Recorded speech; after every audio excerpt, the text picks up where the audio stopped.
নমস্কাৰ জেআৰজি ব্লগলৈ সকলোকে স্বাগতম জনাইছোঁ। আজি আমি আলোচনা কৰিবলৈ লৈছোঁ স্বনিৰ্ভৰ নাৰী আঁচনিত আপোনালোকে কেনেকৈ ৰেজিষ্ট্ৰেশ্যন কৰিব। আপোনালোকে ক'তো এটকাও খৰচ নকৰাকৈ ঘৰতে বহি ৰেজিষ্ট্ৰেশ্যন কৰিব পাৰিব। কাৰো সহায়ো আপোনালোকে ল'ব নালাগে।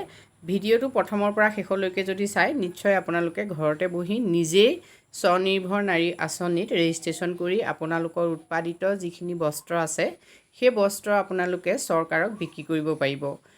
ইতিমধ্যে ইয়াৰ আগৰ ভিডিঅ'টোত মই স্বনিৰ্ভৰ নাৰী আঁচনি কি আৰু স্বনিৰ্ভৰ নাৰী আঁচনিত আপোনালোকে যদি পঞ্জীয়ন কৰে কি সুবিধা লাভ কৰিব সেই সন্দৰ্ভত আলোচনা কৰিছোঁ। আপোনালোকে মোৰ SSG প্লে'লিষ্টত চাব পাৰে আৰু ডেছক্ৰিপশ্যন বক্সৰ লিংকতো ভিডিঅ'খিনি দি থ'ম, তাতো চাই ল'ব। এতিয়া স্বনিৰ্ভৰ নাৰী এই আঁচনিত যদি আপোনালোকে পঞ্জীয়ন কৰিব খোজে তেতিয়াহ'লে আপোনালোকে প্ৰথমতেই গুগলত যাব। গুগলত গৈ আপোনালোকে swanirbhar.gov.in বুলি লিখি চাৰ্চ কৰক আৰু চাৰ্চ কৰাৰ পাছত বহুতো অপশ্যন আহিব। সেই অপশ্যনবিলাকৰ ভিতৰত প্ৰথমতে আপোনালোকে এই অপশ্যনটো পাব, আছাম https://swanirbharnaryassam.gov.in লগইন DHT। ইয়াতে আপোনালোকে ক্লিক কৰক আৰু ইয়াত ক্লিক কৰাৰ পাছত নেক্সট আপোনালোকৰ এইটো পেজ আহিব, স্বনিৰ্ভৰ নাৰীৰ এই পেজটো আহিব। ইয়াতে লগইন আহিব। লগইনত আপোনালোকৰ অপশ্যন এইখিনি থাকিব। চাওক, প্ৰথমতে আহিব ইউজাৰ নেম। ইউজাৰ নেমত এতিয়া আপোনালোকৰ যিটো নাম সেই নামটো আপোনালোকে লিখক। নেক্সট আহিলে পাছৱৰ্ড। এতিয়া আপোনালোকৰ যিহেতু ইউজাৰ নাম বুলি ক'লে ইয়াত সাধাৰণতে আপোনালোকে অকল আপোনালোকৰ নামটো লিখিলেই নহয়, যিহেতু ইয়াত ইমেইলৰ কথাই কোৱা হয়, গতিকে আপোনালোকৰ এটা ইমেইল দিব আৰু সেই ইমেইলৰ পাছৱৰ্ড কি সেইটো আপোনালোকে বনাই দিব। যদি আপোনালোকৰ ইমেইলটো যিটো পাছৱৰ্ড আছে সেই পাছৱৰ্ডটো আপোনালোকে ইয়াত দিব। নেক্সট আপোনালোকৰ আহিব, আপোনালোকে দেখিব ইয়াত ৱৰ্ক বুলি লিখা থাকিব। এতিয়া সেই তাত আপোনালোকে এটা এনেকৈ দাগ থাকিব, এই ত্ৰিভুজ আকৃতিৰ যিটো দাগ থাকিব তাত আপোনালোকে ক্লিক কৰিব। এই দাগটোত ক্লিক কৰিলে আপোনালোকৰ অপশ্যন কেইবাটাও অপশ্যন আহিব। সেই অপশ্যনবিলাক আপোনালোকৰ এনেকুৱা আহিব। চাওক, হিচাপে ইয়াত লগইন কৰিব খুজিছে সেই কথাটো আপোনালোকক সুধিব। গতিকে আপোনালোকৰ assistant direct, superintendent, inspector, sub inspector, senior inspector, auditor, general inspector, demonstrator, এনেকৈ বহুতবোৰ অপশ্যন আহিব। ইয়াতে ৱেভাৰটো আহিব। তেতিয়া এই ঘৰটোত আপোনালোকৰ ৱেভাৰ বুলি ওলাই যাব। ঠিক আছে, মই এই ৱেভাৰটো ইয়াত ভৰাই থৈছোঁ। নেক্সট ঘৰটোত আপোনালোকৰ কেপচা বুলি থাকিব। কেপচাটোত আপোনালোকে কি ভৰাব সেইটো আপোনালোকৰ তলত নীলাকৈ এনেকৈ ওলাই থাকিব। নীলা ঘৰটোত যিকেইটা আখৰ বা সংখ্যা থাকিব সেইকেইটা আপোনালোকে কেপচাটোত ভৰাই দিব।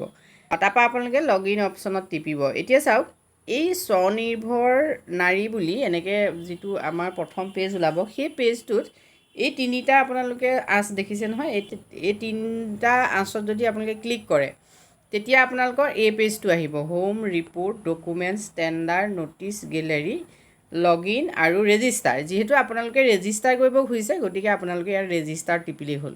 ইতিমধ্যে আপোনালোকৰ লগইন হৈ গৈছে, গতিকে এতিয়া আপোনালোকে ৰেজিষ্টাৰ কৰিব লাগিব। ৰেজিষ্টাৰত যেতিয়া আপোনালোকে ক্লিক কৰিব তেতিয়া আপোনালোকৰ এইটো পেজো আহিব। এতিয়া ইয়াত আপোনালোকৰ পাৰ্চনেল ডিটেইলছখিনি বিচাৰিছে। পাৰ্চনেল ডিটেইলছত চাওক, নেম, এণ্টাৰ নেম, আপোনালোকে ইয়াত নামটো ভৰাব। নেক্সট আধাৰ নম্বৰ ভৰাব, এণ্টাৰ আধাৰ নং। নেক্সট আহিলে voter ID, next mobile number, next email, next আহিলে father husband name, father husband, আপোনালোকে হাজবেণ্ডৰ নাম লিখিলে হাজবেণ্ডৰ লিখক, নহ'লে ফাদাৰৰ লিখক। নেক্সট আহিলে DOB মানে date of birth. Date of বাৰ্থটো আপোনালোকে ইয়াত ধুনীয়াকৈ লিখিব। চুজ ডেট অফ বাৰ্থ বুলি আহিব।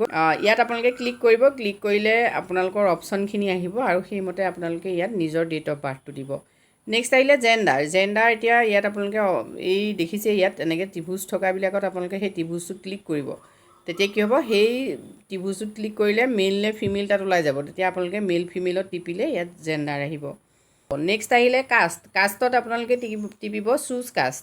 এনেকৈ চুজ বুলি থাকিলে আপোনালোকে এই যিটো চিন দেখিব এই চিনটোত ক্লিক কৰক। যিহেতু ইয়াত আপোনালোকৰ কাষ্টটো অপশ্যন থাকিব গতিকে আপোনালোকে অপশ্যনটোত টিপা মাৰিলে আহি যাব। গতিকে চুজ কাষ্টত আপোনালোকে এই অপশ্যনটোত টিপা মাৰিব, তেতিয়া কি কাষ্ট আপোনাৰ ওলাই যাব, তেতিয়া আপুনি সেইটো ক্লিক কৰিলে হৈ যাব।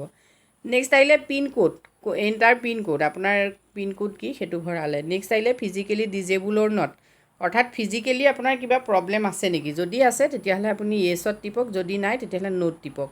নেক্সট ইনকাম পাৰ ইয়েৰ, বছৰি আপুনি কিমান টকা আয় কৰে সেই কথাটো আপোনালোকক ইয়াত সুধিছে। এতিয়া ইয়াত অপশ্যন ইয়াত দেখিছে আপোনালোকে, মানে 0ৰ পৰা 50,000, মানে আপোনাৰ ইয়েৰলি ইনকাম যদি 50,000, ঠিক তেনেকৈ 50,000ৰ পৰা যদি 1 লাখ, 1 লাখৰ পৰা 2 লাখ, তেতিয়াহ'লে আপোনালোকে যিকোনো এটা অপশ্যনত যিটো আপোনাৰ ইনকাম হয় সেই অপশ্যনত আপোনালোকে ক্লিক কৰিব।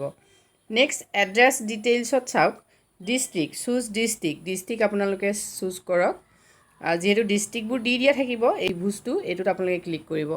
নেক্সট এছেম্বলি কনষ্টিটিউৱেঞ্চি, আপোনালোকৰ বিধানসভা সমষ্টি কি সেইটো আপোনালোকে ইয়াত চুজ কৰিব। যিহেতু চুজ কৰিবলৈ আপোনালোকক দিব, এই ত্ৰিভুজটোত আপোনালোকে ক্লিক কৰিব, তেতিয়া আপোনালোকৰ যিটো কনষ্টিটিউৱেঞ্চি সেইটো আপোনালোকে পাই যাব। নেক্সট আহিলে ব্লক এৰিয়া আৰু মিউনিচিপেলিটি এৰিয়া। নেক্সট আহিলে ডেভেলপমেণ্ট ব্লক, আপোনাৰ ব্লক কোনটো, ডেভেলপমেণ্ট ব্লক কি সেইটো চুজ ব্লকটো আপোনাৰ চুজ কৰিবলৈ আহিব, গতিকে আপুনি চাই পেলাই ক্লিক কৰিব। পঞ্চায়ত কি চুজ কৰিবলৈ আহিব, আপুনি ক্লিক কৰিব। ভিলেজ আপোনাৰ চুজ ভিলেজ, যিহেতু ভিলেজ ক্লিক কৰিলেই হ'ল, আপুনি এই চিনটোত ক্লিক কৰিব, ত্ৰিভুজ চিনটোত ক্লিক কৰিব আৰু তাৰপিছতে আপোনাৰ ভিলেজ যিটো আহে সেইটো আপুনি ক্লিক কৰিব। নেক্সট আহিলে add village if not available, reset, যদি আপোনাৰ ভিলেজ নাই তেতিয়াহ'লে আপুনি আকৌ ৰিছেট কৰিব লাগিব। এতিয়া আৰ্ণ পাছবুক ডিটেইলছ, পাছবুকৰ ডিটেইলছ আপোনালোকে দিব লাগিব। এণ্টাৰ আৰ্ণ পাছবুক, ইয়াত দেখিছে আপোনালোকে ইয়াৰ্ণ পাছবুক নাম্বাৰ কিমান সেইটো লিখিব লাগিব। নেক্সট ইছুইং অথৰিটি, আপোনাৰ পাছবুকখনৰ অথৰিটি কোন হয় সেইটো আপুনি লিখিব লাগিব। যিহেতু ইয়াত অথৰিটি চুজ কৰিবলৈ আহিব, গতিকে ন' প্ৰব্লেম, আপোনালোকে এই চিনটোত ক্লিক কৰক। ক্লিক কৰাৰ লগে লগে আপোনালোকৰ অথৰিটিখিনি ওলাই যাব। যদি বেংকৰ হয় বেংকৰ দিব, অন্যান্য কি অথৰিটি ওলাই সেইটো চাব, তাত আপোনালোকৰ যিটো হয় সেইটো আপোনালোকে ক্লিক কৰিলে। তাৰপিছত আহিব লগ ইন ডিটেইলছ। এতিয়া আপোনালোকে যিহেতু প্ৰথম লগ ইন কৰিব লাগিব, মই আপোনালোকক লগ ইনৰ পেজটো দেখুৱাইছিলোঁ, সেই লগ ইনত আপোনালোকে যিটো ইউজাৰ নেম দিছে সেই ইউজাৰ নেমটো ইয়াত ভৰাই দিব আৰু পাছৱৰ্ড যিটো দিছিলে সেইটো আপোনালোকে ইয়াত ভৰাব। যিহেতু ইউজাৰ নেম আৰু পাছৱৰ্ড একে হ'লেহে আপোনালোকৰ ৰেজিষ্ট্ৰেশ্যন হ'ব। নেক্সট আপোনালোকে চাওক, do you want to sell your handloom products under Swanirbhar Nari scheme. স্বনিৰ্ভৰ নাৰী স্কিমৰ জৰিয়তে আপুনি আপোনাৰ যি হেণ্ডলুমৰ প্ৰডাক্ট আছে, অৰ্থাৎ আপুনি হাতেৰে নিৰ্মিত যি বস্ত্ৰ আছে সেই বস্ত্ৰ বিক্ৰী কৰিব বিচাৰে নেকি, তেতিয়া আপুনি য়েছ এণ্ড নোট দিলে, আপুনি যিহেতু বিক্ৰী কৰিব বিচাৰে সেইটো কাৰণে ৰেজিষ্ট্ৰেশ্যন কৰিছে, গতিকে আপুনি য়েছত ক্লিক কৰক। ইয়াৰ পাছত আপোনালোকে ৰেজিষ্টাৰত ক্লিক কৰিব আৰু তেতিয়া আপোনালোকৰ ৰেজিষ্ট্ৰেশ্যন কমপ্লিট হ'ব। এইদৰে ষ্টেপ বাই ষ্টেপ আপোনালোকে যদি ঘৰতে ট্ৰাই কৰে নিশ্চয় আপোনালোকে কৰিব পাৰিব। গতিকে আপোনালোকে আপোনালোকৰ এটকাও পইচা খৰচ নকৰাকৈ আপুনি আপোনাৰ মোবাইলতে এই ৰেজিষ্ট্ৰেশ্যন সম্পূৰ্ণ কৰিব পাৰে। আজি ভিডিঅ'টোত আমি আপোনালোকৰ বাবে সম্পূৰ্ণ ৰেজিষ্ট্ৰেশ্যন প্ৰক্ৰিয়াটো আগবঢ়াইছোঁ। যদি আপোনালোকে ঘৰতে ৰেজিষ্ট্ৰেশ্যন কৰিব পাৰিছে কাৰো সহায় নোলোৱাকৈ, তেতিয়াহ'লে কমেণ্ট কৰি জনাবলৈ নাপাহৰিব। আজিলৈ ইমানেই, ধন্যবাদ।